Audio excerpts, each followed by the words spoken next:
Good morning, everyone, or good evening, wherever you are in the world. I want to give you a little tour of my little garden here in my backyard. Here, these beautiful bouquet of flowers in here are called, see, it's a cluster of flowers, so it's a bouquet, right? These are called Sweet Williams. It grows with many colors. As you can see there's some deep color, light colors. It can also be white only. Beside the Sweet William is this growing plum. But this plum is not happy. It needs some treating. I will try my best to treat it with horticultural oil someday, sometime, when I have the chance. I hope I get the chance soon. And beside here is some puppies. So cute, right? So cute. Oh, another Sweet William right there. And this strawberry looks healthy, right? But it's not really producing well because it doesn't receive enough sun. This area is more shaded than sunny. And there's some garlic right there. These are called garlic escapes. I will harvest these and cook it. And there's some lilies here. And it's also not giving me more flowers than I want because it's more shaded. That means more leaves than flowers. And somebody's eating inside. Yeah, a lot of things like these lilies. Not just me.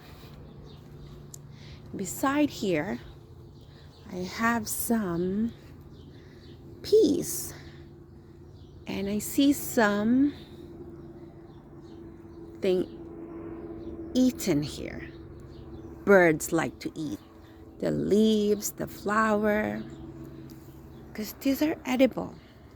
Even for us, we can eat these as is, like add into salad or cook it like a spinach. They're that good. But I don't mind sharing with the birds. See here? We can share. And I have here some. Oh, before I go there, I'll show you this styrofoam. I don't know what this plant is called, but I got it from my Ate Yoli. And there's some Chinese lantern here. It's so cute, but I'm keeping it on this container because I believe it spreads, not just the seeds, but mostly the roots. These are called, what are they called? I forgot. Having a brain fog. Chickweed, I believe. And strawberries right there. Transplanted, has a ripe berry right there. We'll harvest later after I share with you guys what's growing in the garden. And I have some sunflowers here that looks happy. And now let's go to the apple tree. This is the apple tree. apple tree bears a lot of fruit. Starting year 4. And I prune this a lot because I don't want it to grow too much. I don't want it to shade a lot of plants. And I believe pruning the apple tree is healthy and it will give you more, better, bigger fruits because the energy of the plant doesn't just go to leafing. And I would pick these little unusual fruit because this will not really grow big enough, and it's gonna fall anytime soon. I have here echinacea that's gonna look so beautiful. It's gonna grow some pink petals, purpley shade there. And this is a seeding allium. These are white. I have some white and purple allium or oriental onion. More apples here. I would see if I would need to pick that off, but not yet, I guess. And beside the apple tree, another sweet William. Oh, how beautiful. So beautiful. And you know what? You know why it's called sweet William? Because it smells so sweet. That gentle sweetness. Gentle smell. Not overwhelmingly strong. That's why they called it sweet William. And these are comfrey. Comfrey are good for fertilizing. It has a very long root that goes under, and it will pull out some good minerals and whatever is good for your plants. So I had already chopped this off and soaked the leaves in water and use it for watering my plants. That's my fertilizer. See here, there's more bad fruit. I just pick and throw. So that's the apple tree, and I'll show you here my workings watering system. I collect rainwater here, and I soak comfrey here or some weeds and use the water to add on my watering buckets and pull this wagon for watering. And that really helps my plant. I do not buy fertilizer anymore. I'm done with that because I get lots of comfrey over here. If I will buy fertilizer, I would just buy the sea soil and sheep manure, and that can help your garden for 2 years. As I heard, you don't have to fertilize every year with manure or composted manure and sea soil, because the garden gets overwhelmed.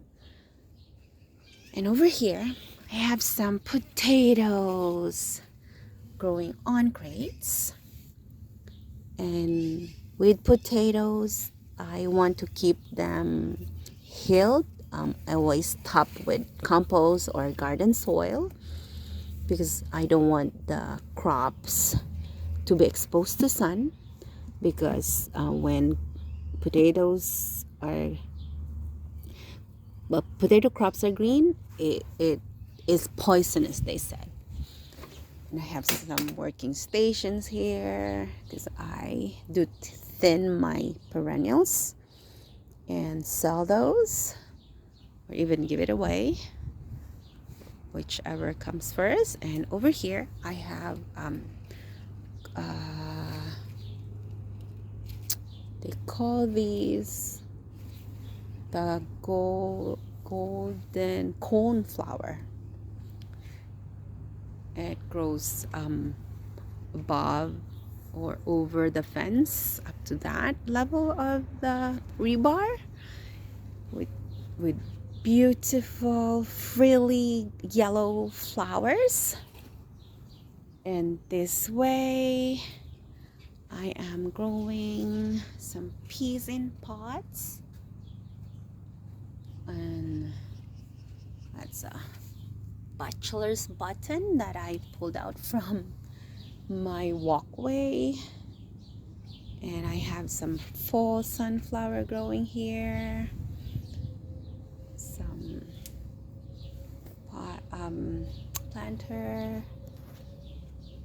And with my planters, I always dug out these angel spread and some violas from the garden, and I add some petunia. And this planter only cost me the cost of this petunia, which is $6. So that's the only thing I bought, not even the soil. And over here some more violas are growing. So that's how I save with planters. It doesn't look as grand as the others that you buy in the store, but it makes me happy to think that I have some beautiful things growing here and I'm still saving. And over here is a beautiful plum tree that is producing very good fruit. We had like good harvest last year, but hopefully this year is the best than before. See here, this is a good sized fruit for me. It can grow bigger, but I don't want to overwater. You don't want to overwater fruit. Overwatering or underwatering causes the fruit to split. That's what happened with fruits, especially with plum and tomatoes. And here I have some fruits. So much. Thank God. Yummies. And let's go to that side of the yard, beside the greenhouse. On crates are peas. These peas are getting smaller and smaller because it's getting hotter and drier. Peas don't like it. Peas like it cold. Peas like it always moist, so need watering more. And I have more garlic here growing on crates. And these are tomatoes starting to flower. And more tomatoes. With this tomato, it's kind of small pot compared to that big bucket. Because what I did with this tomato, I lined them down so it will produce more roots on the sides, on its stem. because that's how tomatoes grow. And I have more peas over here, and beside it, when the peas are done, peas don't really stay longer. I have some beans over there, and I have some kale growing here, and over here are tomatoes. I always want to take this out, the sucker, and more sucker. Okay, all right, and I would support this with this stick right there. More tomatoes.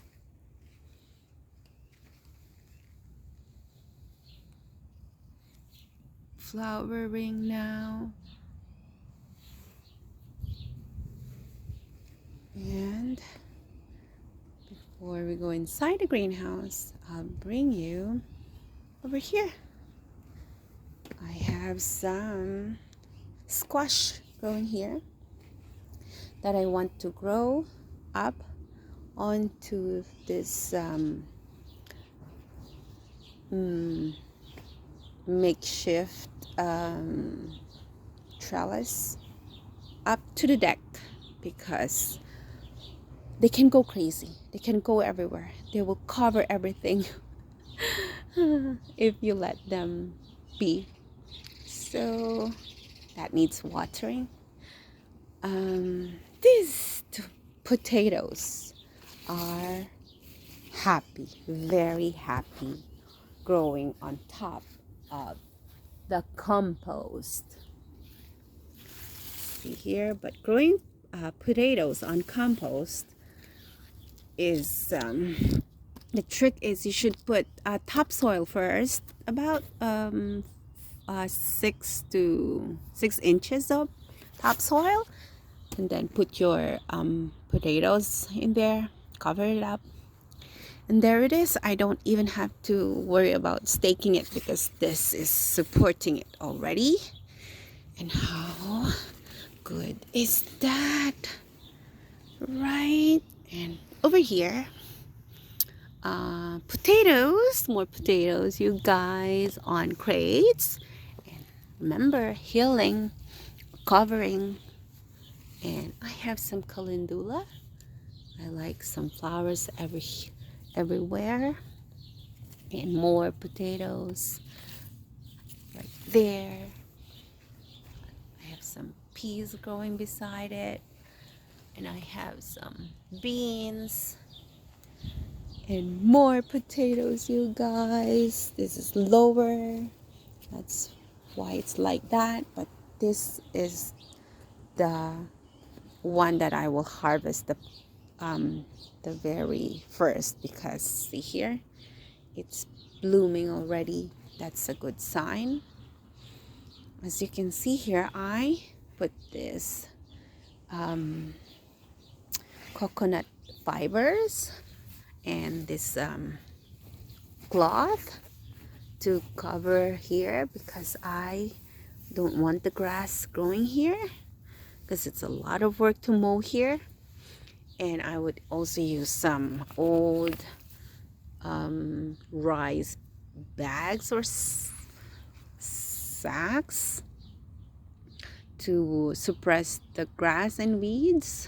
And over here I have some sunflower, sweet peas that's gonna bloom soon right there, and any other perennials growing here, like this self-seeding catch fly William, or sweet William. Some more in here, another sweet peas. Oh gosh, it's falling. And I have some Veronica here, and this one is a clustered bellflower, not the invasive one.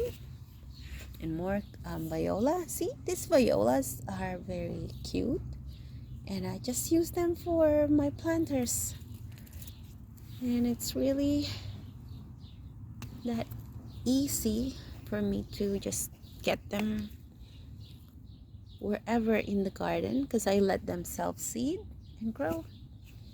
That's a self-seeding, I think that's an amaranth, the bleeding heart. Hopefully it will bloom big and beautiful for me. I have here some marigolds that came from my friend Myra. She gave me some seedlings. She loves to grow them. I'm so lucky. And over here are tomatoes, heirloom tomatoes that needs watering. And some planters here. Begonia and petunia.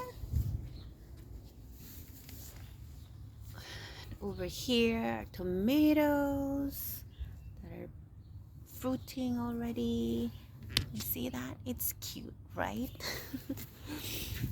And then I have some marigold here.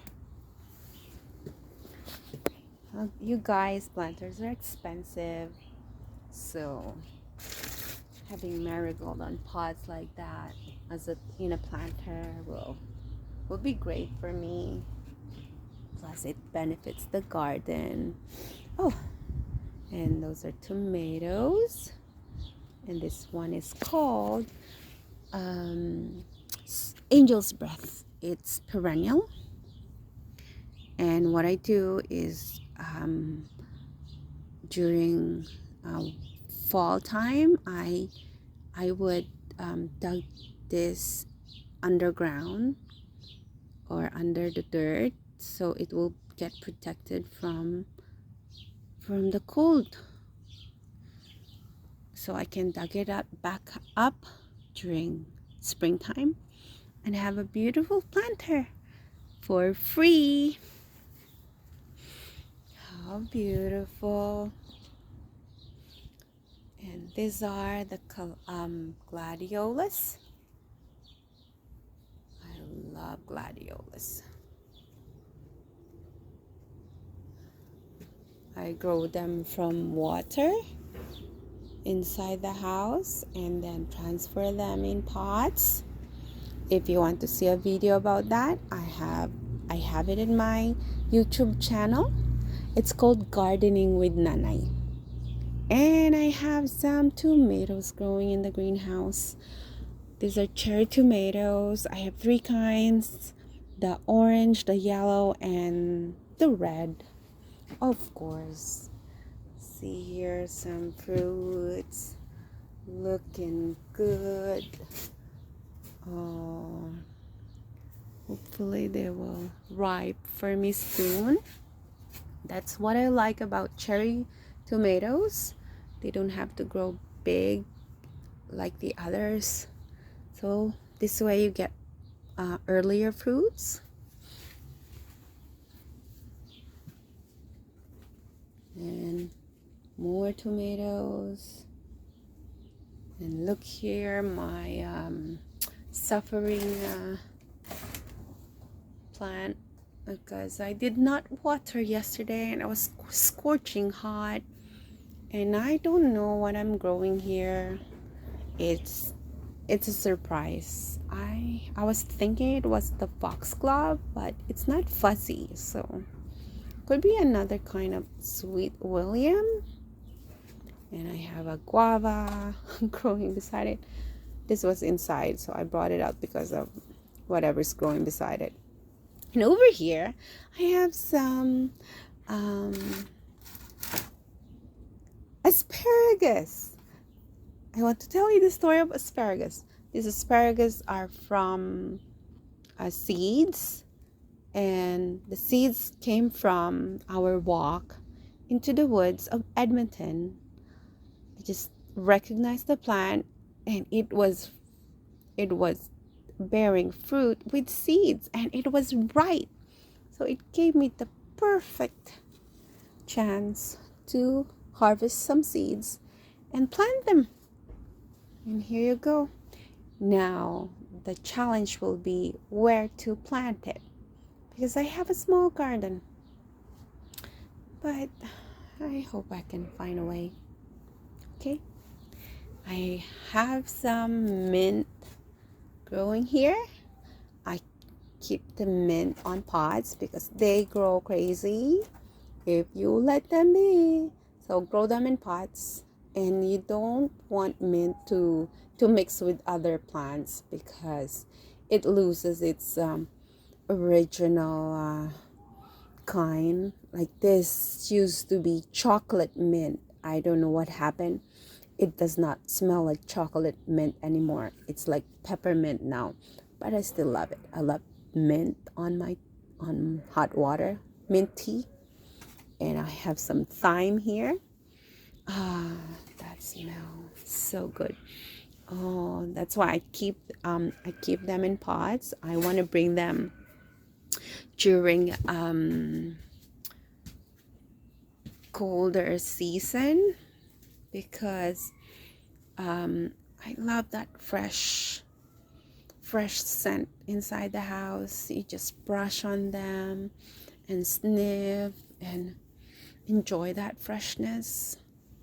And I have some sweet potato growing here. I always grow sweet potato like this because I keep this I bring this inside the only that one and a new dirt because you don't want to bring inside the dirt from outside because it will give you trouble. It will infest your indoor garden. And I have here potato blooming for me, and over here more oh, did I say potato in there? That's a tomato, you guys. And this one is a tomato. And I have here some bitter melon. Bitter melon don't like it when it's cold. This used to be from outside, but I brought it in the greenhouse and it's thriving now. See here. And over here I have some cucumber. Cucumber don't like it cold too, so they like the greenhouse. Our weather here hasn't been really garden or the warmest, and that's why our plants are mostly suffering. If I left these cucumber outside, they must have been toasted or like sad with the cold. But right here it's really happy. And I have some sad pepper here, and that's upo or the bottle gourd, another sad pepper that needs transplanting. Another tomato. You know, guys, you cannot have enough tomato in this garden. And I have here a very sad kale that a sister in the church gave me, Sister Eden, and I will try my best to transplant it because I believe the flea beetle are attacking it, or whatever is attacking it. Well, I'm still hopeful. I'll give it and these are like weed. So now that I'm hoping I can give it more time to grow in a different pot. And I have here, last but not the least, another bitter melon that came from inside the house. This plant is from my Ate Ruby. She gave one cute, beautiful seedling to me that her husband, Kuya Dennis, bought from Facebook Market, and look how it's growing for me. It's so many growth. It's only one plant, and it's has beautiful flower right there, and it smells so good, so sweet. It's almost smells like sampaguita. when we had this inside the house, it smells so good.